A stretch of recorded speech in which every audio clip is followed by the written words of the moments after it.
Let's go! Whoa, not bad! I know little girls! Alright, next is the season pass. Wait, what? Wait,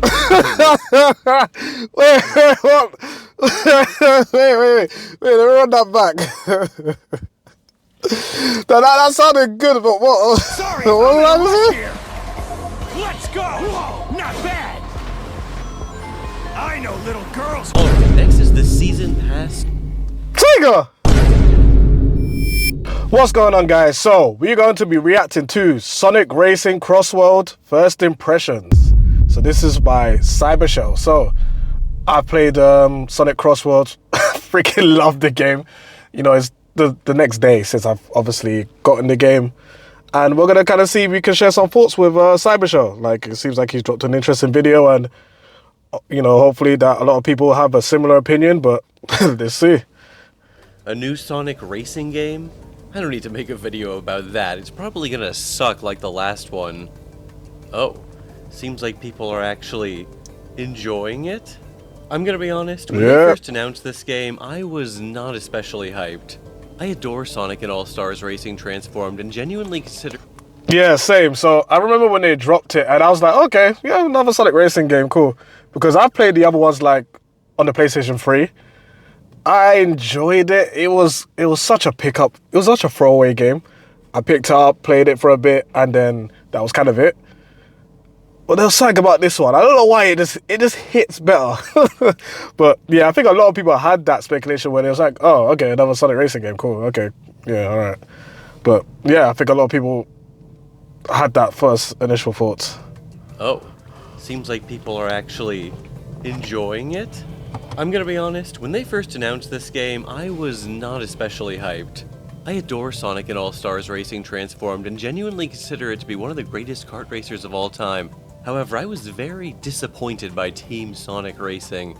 The decision to pare back all the non-Sonic related SEGA characters was kind of a bummer, but at least if you're gonna focus entirely on the Sonic universe, you could pull out some obscure deep cuts or something. But it ended up having a very standard roster. Overall, TSR wasn't like some unplayable abomination or anything, but it was just a very boring conventional kart racer that really did nothing for me. I never understood the point of the team racing gimmick. It seemed completely pointless and superfluous to me. Like, racing is an individual sport. That'd be like having team golf. I remember back when Mario Kart World was announced, the amount of doom and gloom about this game was unreal. People were posting shit like, just cancel it now. However, now things are a little different. Nintendo kind of shot themselves in the foot with their insistence on forcing players to play those boring-ass intermission tracks between the race courses. SEGA actually leaned into their old Mario vs. Sonic marketing stuff and released an ad spoofing one back from the 90s. I will say, however, there is some cool tech in the new Mario Kart game, like wall riding and stuff, which I wouldn't mind seeing in a Sonic racing game. Kinda feels like Sonic should be the one doing like driving parkour and shit. Despite the Cross Worlds gimmick and the extreme gears and stuff, Sonic Racing feels more like a traditional kart racer than Mario Kart World in a lot of ways. And I think that's why a lot of people like it, because it does feel traditional, and it's like, is what people kind of wanted. They want something which is on the package, which is obviously a kart racing game. And I think with, obviously based off my other video when I was talking about Mario, you know, people were complaining about when you play online that it just wasn't, it was gimmicky. They were pushing too much additional stuff on there. And I think when it comes to racing, Crossworlds, I feel like they've done a lot of basic stuff with the formula, but they just enhanced it to just make people who enjoy the franchise anyway, who are going to buy it, are going to talk about it more now. And then they've got new people, they've got a bigger audience to talk about, you know, Crossworld. And you can definitely see, there is definitely way more hype around it. Like, you can see, like, on Twitch, on social media, people talk about this game like it's fun. Like, when was the last time you've heard someone talk about a Sonic game that is fun? But yeah, it's been a while. It really has been a while. Kind of feels like Sonic should be the one doing like driving parkour and shit. Despite the Cross Worlds gimmick and the extreme gears and stuff, Sonic Racing feels more like a traditional kart racer than Mario Kart World in a lot of ways. The trick system is fun and all, but I'm a big fan of the more experimental movement tech stuff too. Just something to think about for the future. Anyways, I remember hype for this game started picking up around when the first leaks started coming out, and the first major leak for this game was SpongeBob SquarePants and Bikini Bottom being leaked. So this gives me a chance to talk about this game's roster. First, let's take a look at the Sonic Universe characters. All in all, it's a pretty good selection. I mean, just this alone is already bigger and better than the entire roster from Team Sonic Racing. It literally has every character from TSR with the exception of the Chow racers. And you know me, I love Chow, but I was never really sold on the concept of Chow as kart racing drivers. I mean, it's kinda funny, but I can live without them. Then, in addition to the TSR characters, we've got the Babylon Rogues from Sonic Riders, Sage from Sonic Frontiers, Zaz from Sonic Lost World, and Eggpon from... I'm sorry, I am not playing Zaz. Sega need to stop pushing these characters, bro. I am not going to play those characters. But apart from that, like, it is a clean roster. It is. Like, right now, I'm currently using Miku, and I'm going to be using Miku, I'm going to be using Charmy, and most likely Vector and Knuckles. Let me know what you guys will be using, but I'm enjoying Miku. Miku just brings such a good vibe. Like, I just like the fact when you're on the menu, like, the music just changes. Like, yeah, it's such a clean game. And as I can see here, like, you can obviously see that, you know, there's the Eggman pawn. Yeah, I hope when it comes to all the other DLCs and all the other season passes, they do add more additional characters, because I could definitely see them adding a bit more characters, not from obviously just the Sonic franchise, but just from the Sega franchise, because obviously we see Ichiban, which I know it makes sense that, you know, Kiryu is not going to be part of it, but if there was to add 2 more characters, I could definitely see them adding 2 more additional characters like Kiryu and I can't remember his name now. But yeah, there's this hope, man. various games. I guess Sonic Heroes, since that was their first appearance. Plus, we got Charmy and Espio to round out the Chaotix, so Vector isn't awkwardly paired up with Silver and Blaze for no reason. Oh yeah, and Super Sonic as an unlockable character, almost forgot about him. Look, I don't really give a shit about Zaz either, but if they're gonna keep insisting on including Zavok in all these games, then I guess it's nice for him to have a friend from the same shitty game he comes from. Eggpon is kind of a baffling inclusion, like even the in-game characters literally ask him, why are you here? But anyways, it's a decent enough roster of modern Sonic characters. The inclusion of the Babylon Rogues already shows they're willing to at least try and throw in some fan service and deep cuts. Well, I mean, I don't really know how much of a deep cut these guys are. They aren't exactly super obscure among Sonic freaks, but they haven't shown up in a long time, so I was just happy to see them again. But anyways, enough about the Sonic characters. Who gives a shit about them when we can talk about the other upcoming guest and DLC characters? So first off, we have the free post-launch racers they've announced. Joker from Persona 5, Ichiban Kasuga from Yakuza, and Hatsune Miku from Hatsune Miku. Once again, I am happy to see popular Sega-related characters back. I really missed the and Sega All-Stars part of this franchise. Plus, it's nice to see all that kart racing practice Ichiban had in his own game is finally paying off. I definitely love to see some more obscure Sega weirdos show up, like my beloved Bonanza Bros. Next, we have the Werehog as a pre-order bonus. I like the Werehog, well, when I'm not actively playing one of his levels Unleashed, so I'm happy to see him get some love here too. Although it's kind of funny how Sonic and Super Sonic and Werehog are all separate playable characters. Okay, time to talk about the elephant in the room. While it's very cool to have these guest characters, most of them are weirdly mute for some reason. Now I get they don't necessarily have time to write out full character interactions for like the rival screens and stuff, but we couldn't even get like a couple stock voice lines from the original games or something? Being mute makes them feel so lifeless. Like, check out this great proof of concept Mr. Pasquale created for the Werehog. Sorry, I'm in a rush here! Let's go! Whoa, not bad! I know, little girl! Alright, next is the Season Pass. Wait, what? Wait,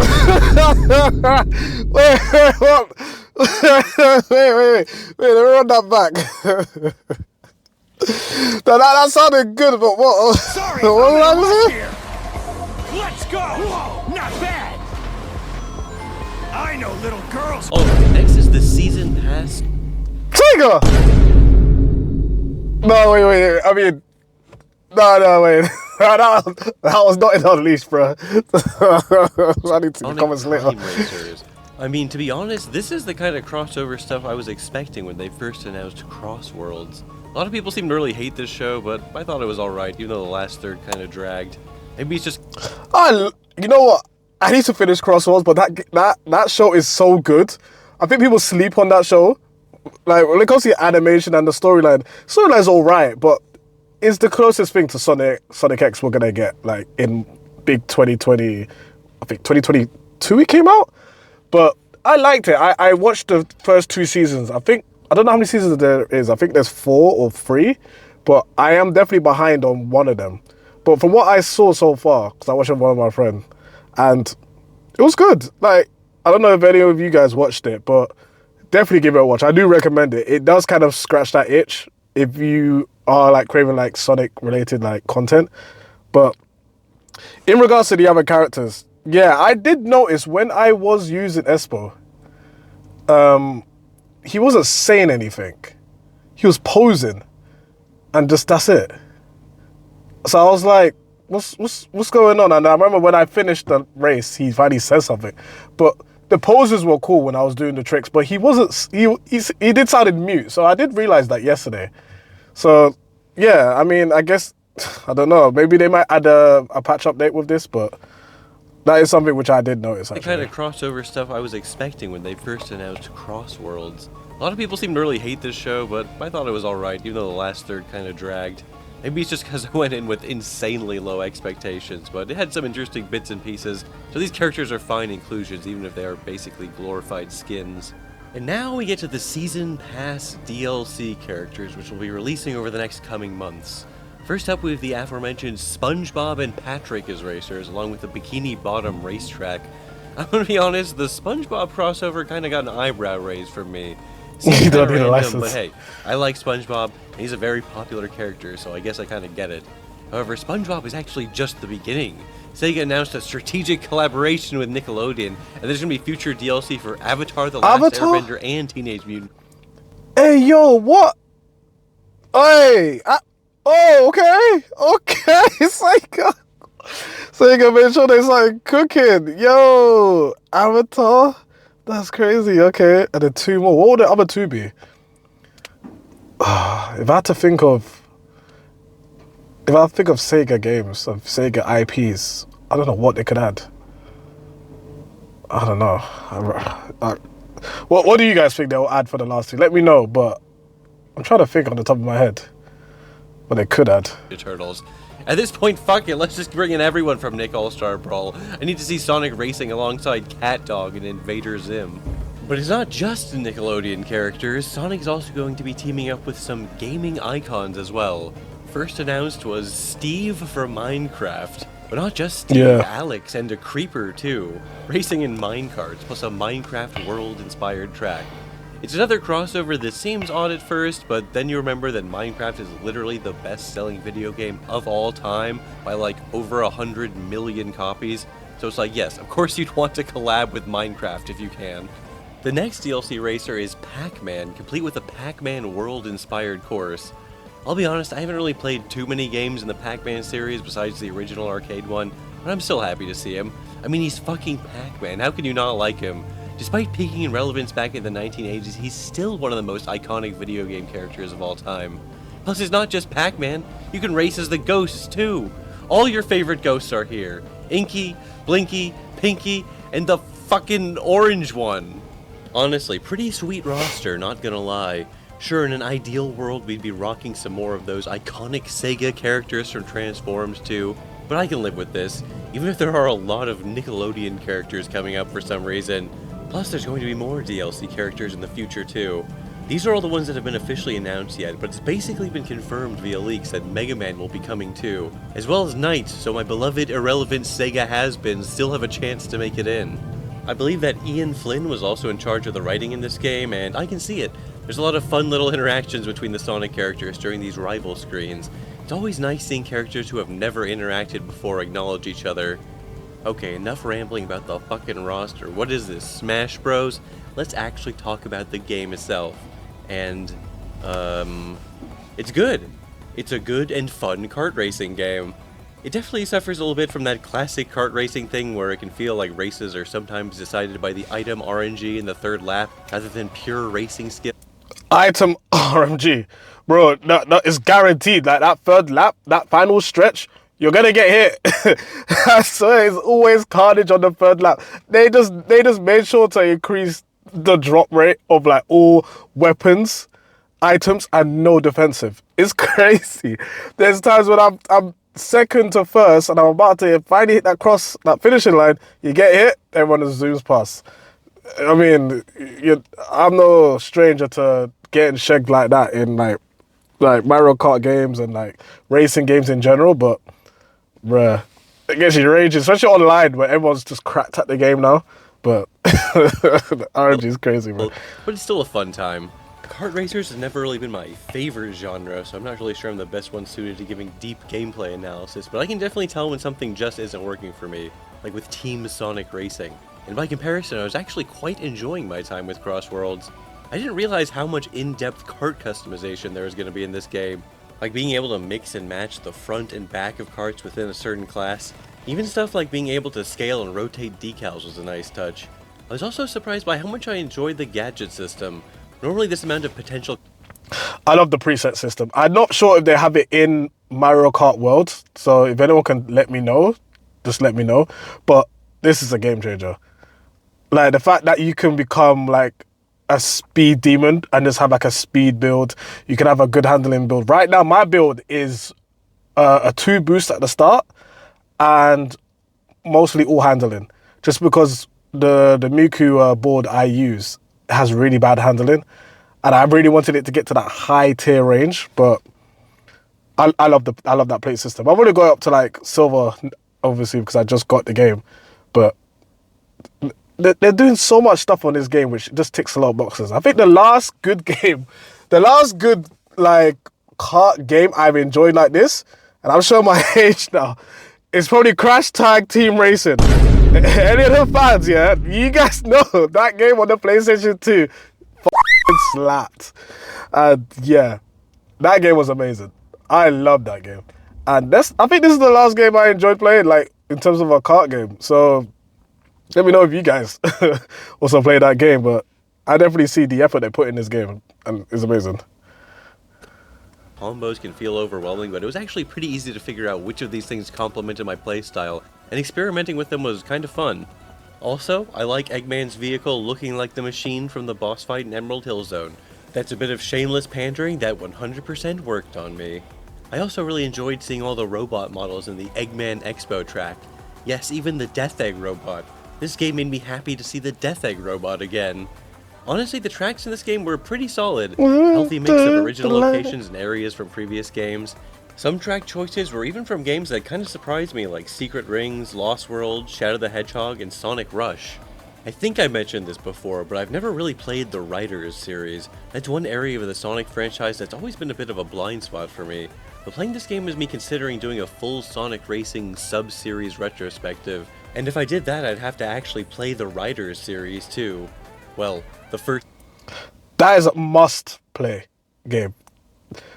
Riders and Zero Gravity were the ones I played the most. When I got Zero Gravity on the Wii, I played that game day and night. That game was always on. That game was fun. But, yeah, man. It's such a great game. Two games anyways. I'm not touching that fucking Kinect piece of shit. The soundtrack is full of bangers, as is usual with Sonic games. Some really nice remixes in here. The intro movie was kind of whatever, which I only bring up to point out how much better the actual racing animation. Nah. That intro slaps. I love that intro. It's so catchy. I mean, nothing compares to the animation of Zero Gravity. Apparently, I heard that this is the same studio who did Season 1 Attack on Titan. So don't quote me on that. You know what? No, quote me on that. I'm pretty sure there is. There's something about that opening. It just had aura, bro. So I wouldn't be surprised, but that song sounds so catchy. It sounds like such an anime type opening. It's so good. It's so good. I like it a lot. Animation they made starring Shadow was. Like, what the hell? This should just be the opening animation. Maybe it's too long or something, but I don't know. It's pretty cool. Sonic Redline. You know, there are a lot of fucking items in this game. Maybe too many items, I don't know. But King Boom Boo is one of the items in this game. As everyone knows, King Boom Boo hates sunlight. Oh, you know what? We're going to leave it at that part. So King Boom Boo, that was basically the blue shell, which I hate so much. Like, it's hard to avoid that. But this video is getting pretty long. So what do you guys think anyway about races. I've already kind of done my thoughts on races on a previous video. This is kind of like a definitive version, just because I've played the game now. I'm currently playing the game. What are you guys' thoughts? Are you guys going to get it? What characters are you going to be happy to see in the future? But yeah, I mean, this is a good video. Shout out to Cybershell, and yeah, thanks a lot, guys, for checking out this video, and speak to you guys soon. Take care. Peace.